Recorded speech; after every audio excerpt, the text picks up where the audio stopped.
Assalamu alaikum wa rahmatullahi wa barakatuh. Thank you, brothers and sisters, for tuning in to this live khatira.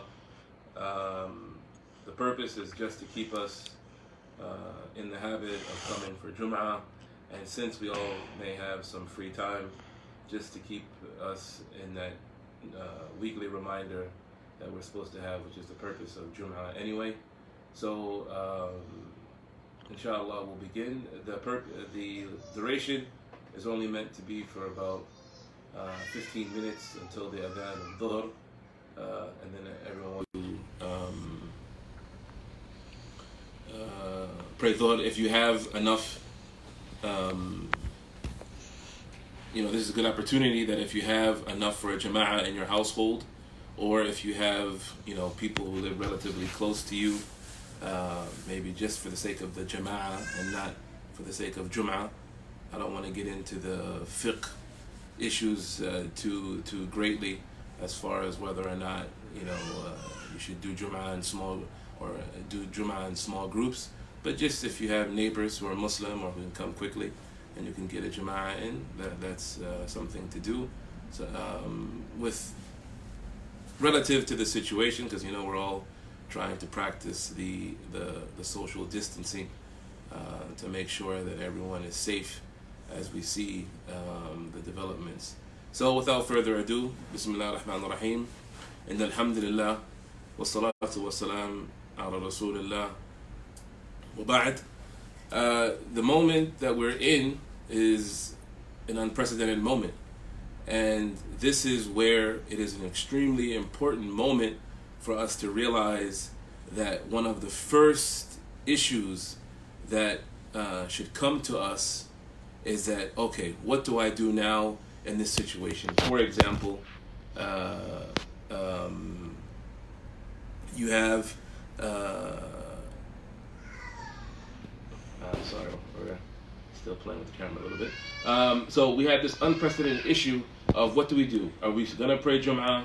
Are we going to close the masajid? What is the proper Islamic stance in regards to the situation? And so the first question that should be on every single mind of a practicing Muslim would be, who are the scholars that we should return to even ask this question? Right? For many members of the community, they may go to the imam of the masjid or to the religious committee of the masjid, and that committee, if they are not qualified scholars, here it's not an issue of are you a student of knowledge or a scholar, because we're not talking about an issue where you have to look at, it's very cut and dry, and all it requires is research. This is a very specific case that we have, right? And so it requires scholars to address. So it should be first thing that we have to go to Ahl al-Dhikr, the people of, in exact translation, the people of remembrance, or here it's known as the people of knowledge, Ahl al-Ilm, the scholars. And so we should, be very, very careful about identifying who we call a scholar who can give us a fatwa, because a fatwa is not an easy thing to do and not an easy task in Islam, right? We have all of the different ayat where Allah reminds us of the extreme sin of speaking about Allah without knowledge, right? That and speaking in various different ayat, Allah, you can tell that it is considered to be on the level of kufr, right? To speak without knowledge or to speak ignorantly about an issue. And so this is why the companions, sometimes even when they knew the answer, they were reluctant of giving the answer because they were afraid of getting themselves into where they have to be accountable for somebody else's actions, right? And so it's very, very important that religious committees, imams of imma of masajid, imams of masajid, take the idea of referring back to scholars for issues very seriously. And alhamdulillah, we have a few national bodies like AMJA, that is a organization that gives fatwa. It's a organization that is for it's a collection of jurists, well-known, reputable scholars, and they give a collective. So a lot of times their fatwa are not the opinion of one, but it is an opinion of maybe 10 to 15, maybe even more scholars. So that is a very good source for identifying scholarly opinions that are needed here in America.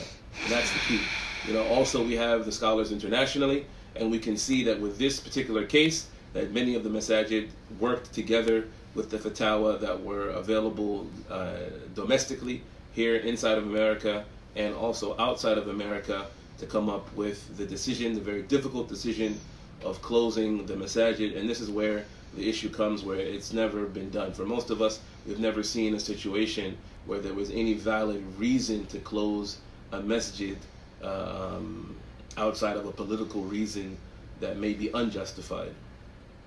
So it was important for us, especially at ICP, along with the other community or other masajid, to go back to the scholars and find that opinion and find the right, or to make the right decision. So the first point that I'm trying to just kind of address is the idea that it is very, very important for us to go to scholars for opinions or for issues that are novel, right? This is something that we can't go back to a fiqh book. And here, of course, the scholars are going to use something similar, and that's kind of the second point, which is where they compare this, that's what's happening now, to a ta'un, or the plague that happened in the time of the companions. And that the Prophet ﷺ had already given us his recommendation of what to do during a time of plague. And this is where the hadith of where he gave comfort to those by saying that for the believer who is stricken with the plague, and if Allah takes their soul away, then they die the death of a shaheed, or a martyr.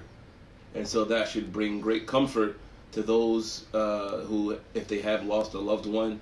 We're hearing different reports of different places around the US, and even I've read an article in London that there are many people who are being affected are the Muslim community, and in the article it addressed the idea that because the nature of our interaction with each other, very close-knit, and family is very important, and being in the masjid is very important, the community gatherings are very important, hugging, for many of us the first few days it was difficult to figure out whether or not we're going to handshake each other or stop hugging each other or stop getting close, until the reports came in more and more, and where we realized that this is a very serious issue, we shouldn't play with it. And so it is extremely important for us to acknowledge that there are our brothers and sisters in Islam all over the world who have died because of this virus, and that we ask Allah to include them amongst the shuhada, or the martyrs, and that they are the ones who don't have any account on the Day of Judgment. They are the ones who don't have any punishment in their graves, and they are the ones whom, with Allah's permission, are able to enter, one of the types of people who are able to intercede, meaning that on the Day of Judgment they may be able to ask for up to 70 in one hadith other people to enter Jannah because of the honor of how they died. And so this brings us to another point, which is the fact that for the believer, this is he will see this as a blessing, right? And we know the hadith of Prophet ﷺ where he said that the believer always looks at every situation as good, and that if something good happens to him, then he says alhamdulillah, and he's happy because something good happened to him. And if something bad happens to him, then he is patient, and that he is rewarded upon, or as a result of his patience. And so even the prickling of a thorn is an expiation of his sins, or her sins. And this is an extremely important reminder that the different difficulties that we're having to go through, and here it's important, that to not belittle what we're going through, right? You may be for the first time, not able to go outside. It may be difficult for some. For some, it's easy, right? Some, it's easy to sit in your house and to do things, while others may find it extremely difficult, unable to move or to have the freedoms that we used to have. The interactions now, maybe we're we're dealing with how to live with your family members for extended periods of time, like 24/7 for all day long. Even parents now, usually you have work to break the monotony, but now you don't. We don't. We're with each other. So this is where we can get into the fourth point, but I'll save that just for a second. And that is just to continue that everything that harms us while we're being patient, if we are able to be patient, is an expiation of our sins, is a means for Allah to find a way to increase us in our level of honor, in our status in Jannah, inshallah. And so we should not welcome it as in, ask for calamities to befall us, but that we should try to embrace them with a sense of patience and reliance on Allah. This is part of how Allah reminds us in Surah Al-Mulk, where He says, الذي خلق الموت والحياة ليبلوكم أيكم أحسن عملا الذي خلق الموت والحياة ليبلوكم أيكم أحسن عملا. So He says that He created life and death to test us, which of us are best indeed. And so it's upon this patience that we're supposed to have during this time of tribulation that will set aside or begin to differentiate between the strong believer and the weak believer, the one who is filled with faith and the one who begins to doubt. And so the fourth point that I'd like to talk about is the hadith of the Prophet ﷺ, where he told us to take care of 5 things before 5 things. And so from those things that he told us, so he said in the hadith, اغتنموا خمس قبل خمس, meaning اغتنم is usually a word when you look at it's usually used in war. It connotates the idea of war spoils or what you get during a war. And so the Prophet ﷺ used this example by saying that it's a time to take advantage, right? That you've been given something of great value and you should utilize it before you no longer have it, right? And many, that famous phrase that, you never value something until you lose it.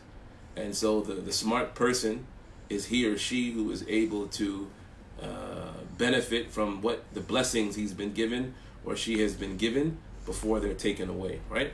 So the first thing that he says, shababak qabla haramak, and he says, be aware of your or take advantage of your youth before you become an old person, right? An old age. And there are a lot, and I know just because we wanted to make this a short reminder, I'm not going to go into a lot of length about the explanation of how that goes. But really, ultimately, I think just that I want to key on that many of us in our community, alhamdulillah, in central Pennsylvania, many of the Muslims are very affluent, very concerned about education and the future of their children. And we make a lot of effort to make sure that we take care of our children, to prepare them, usually a lot of times financially.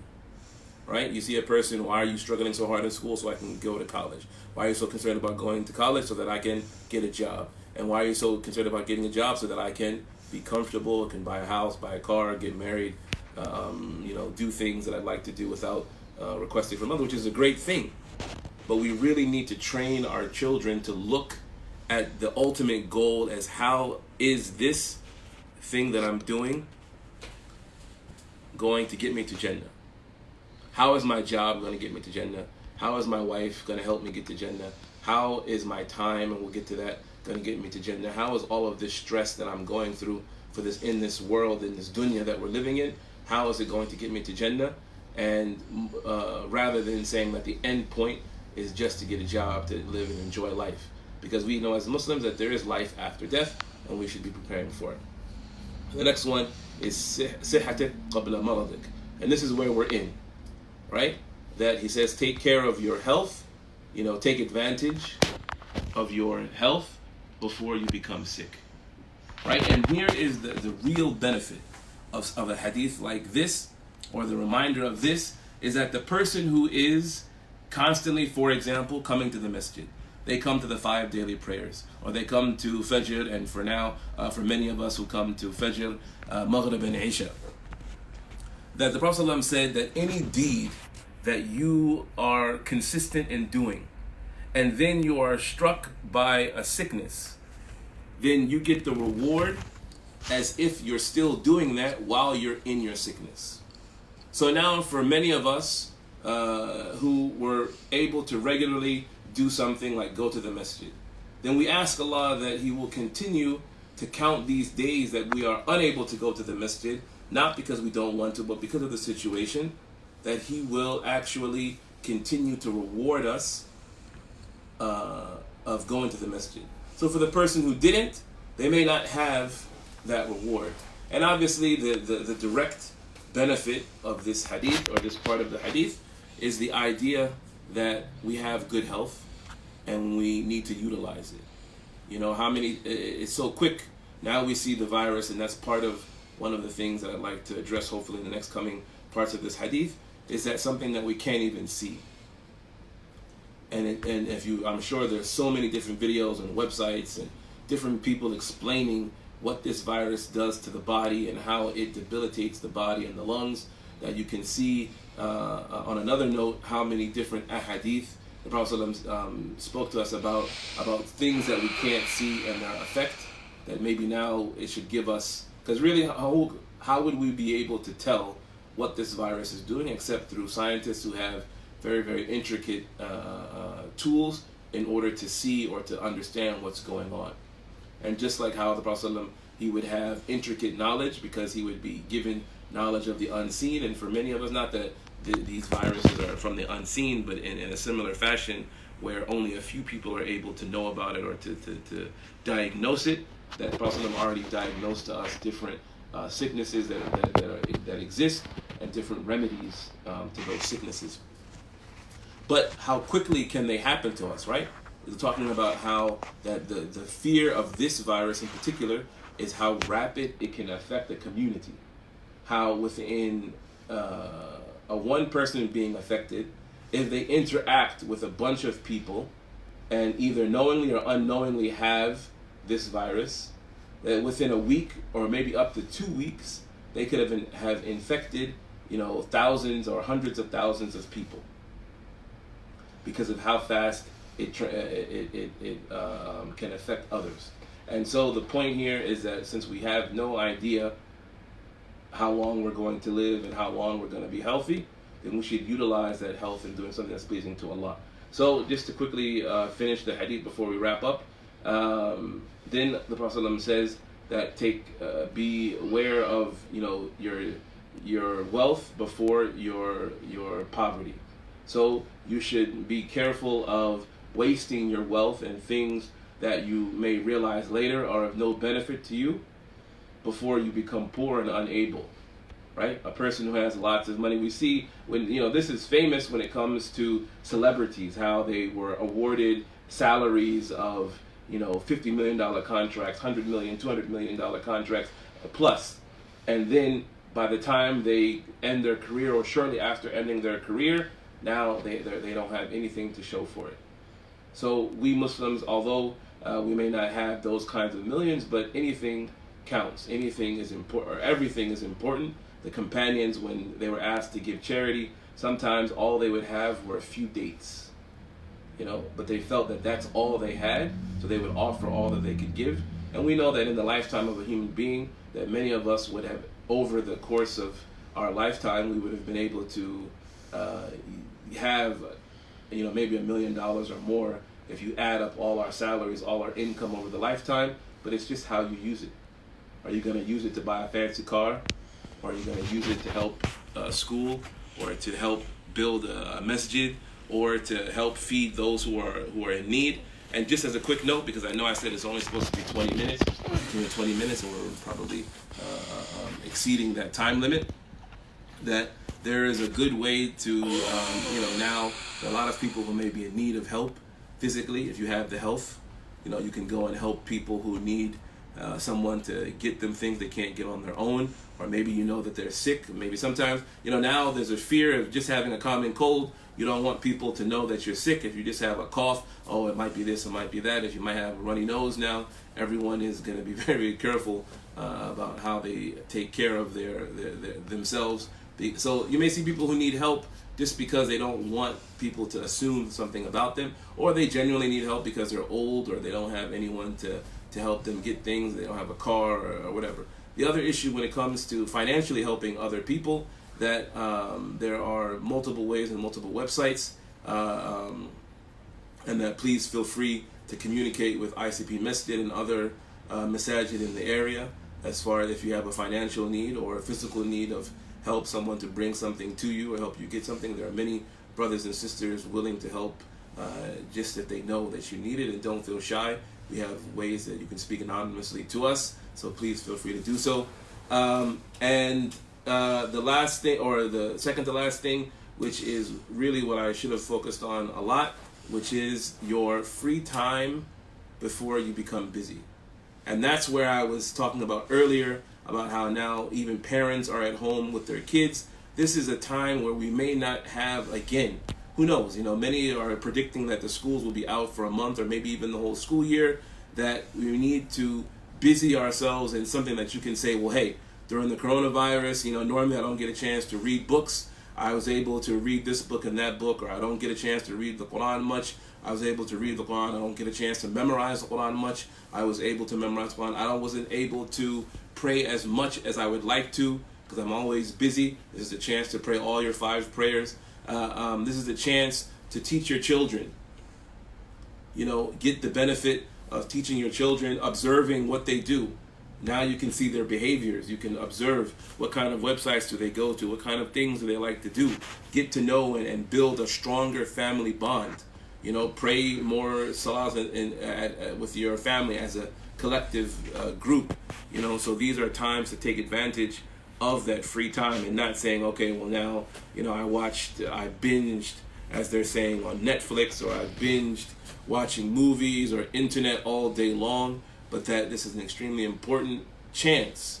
The believer takes the chances that he is given or she is given and utilizes them to the best of what they can. So don't allow your free time to become a proof against you. That's the major message. Don't allow your free time to be a proof against you, but rather allow your free time to be a proof for you that this is how you benefited during that time. And the last and most obvious of the 5 benefits is collectively, after you mentioned the 4, of your youth before your old age, of your health before you become sick, of your wealth before you become poor, and your time before you become busy. And especially as you get as an adult, you look at your child and you say, I'm busy. You're like, oh, are you really busy? You look at them and you laugh, right? That the final thing collectively is take advantage of your life before your death, right? There is no restart button. There is no, oh, now I know what I should have done. And so, brothers and sisters, we should take the good of this calamity and be patient on the bad of this calamity.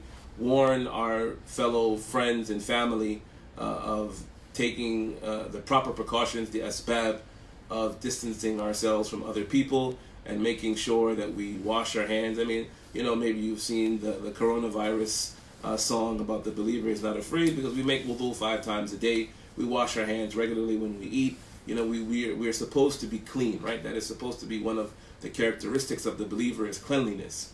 So this should just be a reinforcement of that, and that we should also not exclude the prophetic remedies for sicknesses, where he told us to say our afkar, our different supplications and prayers in the morning and in the evening. There are books you can download online that explain them in detail and the meaning of them. Some of us already know them. Ayatul Kursi, Qul Allahu Ahad, Qul A'udhu bil Falaq, Qul A'udhu bin Nas. To also not forget to one thing that I haven't seen many people mention, that the Prophet ﷺ told us that there is a cure for every disease except death, and that is the black seed. You go into stores and you'll find many stores selling it now, black seed oil in pill form or in oil form. So non-Muslims have seen with the benefits of this miraculous plant, and we too Muslims should make sure that we're utilizing it. He told us or taught us about the use of honey, which if you look at Ibn al-Qayyim's book At-Tibb al-Nabawi, or the prophetic medicine, we'll have a lot of different things we can do. But the point of the black seed is that we should be using it regularly, and especially in this time if we're sick, or even to kind of boost our immune system, take tea or honey and utilize the prophetic remedies that the Prophet had taught us. And so, brothers and sisters, again, it's a short reminder, obviously, as you'll probably begin to know, that we have to add a few minutes on top of whatever time you add. We hope that this was of benefit to you. If I said anything that was incorrect, please feel free to text me. If it was just a slip of the tongue, then but it affects the meaning of the message, then definitely I'll try to correct it. And if it was something I said in hadith and ayah that needs to be corrected, please feel free to text me with that. Otherwise, we hope that you are staying safe and that you are putting your trust, as we are putting our trust in Allah, and that we remember the ayah where Allah tells us that لَن يُصِيبَنَا إِلَّا مَا كَتَبَ اللَّهُ لَنَا, that nothing will afflict us except what Allah has written to afflict us. He is our protector, and that the believers put their trust in Allah. With that, I conclude. أقول قولي هذا أستغفر الله لي ولكم إن الله غفور رحيم. We ask Allah to protect us and to protect you, to guide and protect the Muslims around the world to the truth, and guide all of humanity to a solution and a cure to this disease. And that we should hope and continue to pray, and that He give us patience during this difficult time, and make easy for us our affairs. And our last statement is that all praise is due to Allah. Wassalamu alaikum wa rahmatullahi wa barakatuh.